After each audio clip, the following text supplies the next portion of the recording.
Well, hello, everybody, and welcome to our week on Systems Theory. My name is John, as you know. I'm excited to be able to visit with you and to talk about some of the content from this last week. Of course, the focus this week was on systems theory. And to me, at the heart of that is trying to understand how organizations or entities within organizations are able to work together, and also where those tensions might arise, right?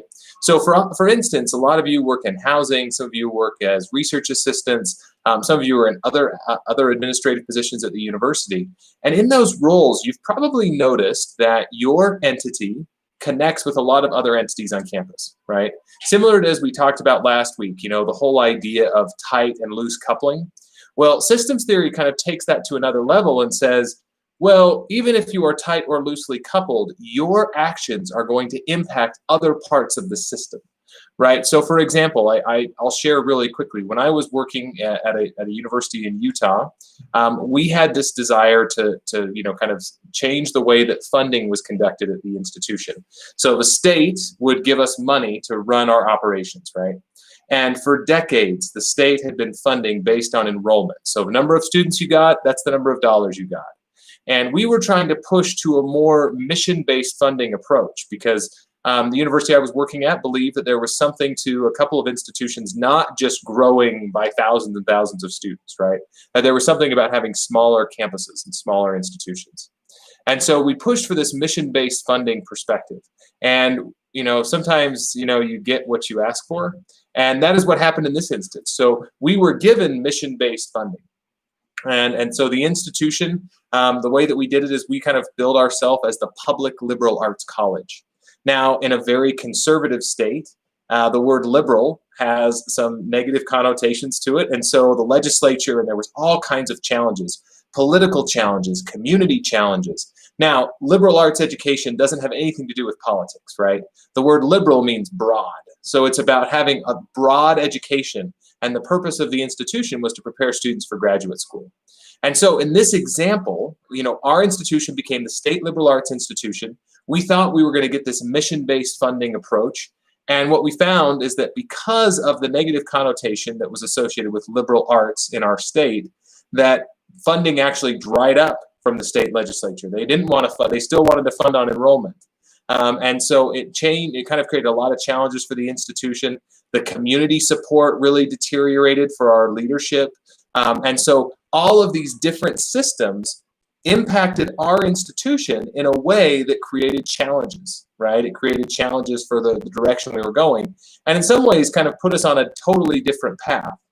And so that's systems theory, right? It's about understanding kind of the connections and how our decisions impact other people's decisions. So with that being said, when you think about the articles I had you read this week, right, the tyranny article about what makes an effective institution, sometimes our effectiveness is based on how we work together. So if you tie this article together with the readings on systems theory, hopefully you're starting to see ways that we can become more effective and efficient. About the publics going private, one of the reasons I have you read that is because, number one, I hope it opens our eyes, right, to remember that our state funding for public institutions has deteriorated greatly. And there are some institutions who get less than 1% or 2 or 3% from the state, which is crazy because they are public institutions, right? But they are funded majoritively by tuition dollars, by research dollars, donations, fundraising, things like that. And so in that mindset, when we think of it from a systems theory perspective, the institution still takes a lot of regulation and a lot of direction from the state because they're owned by the state.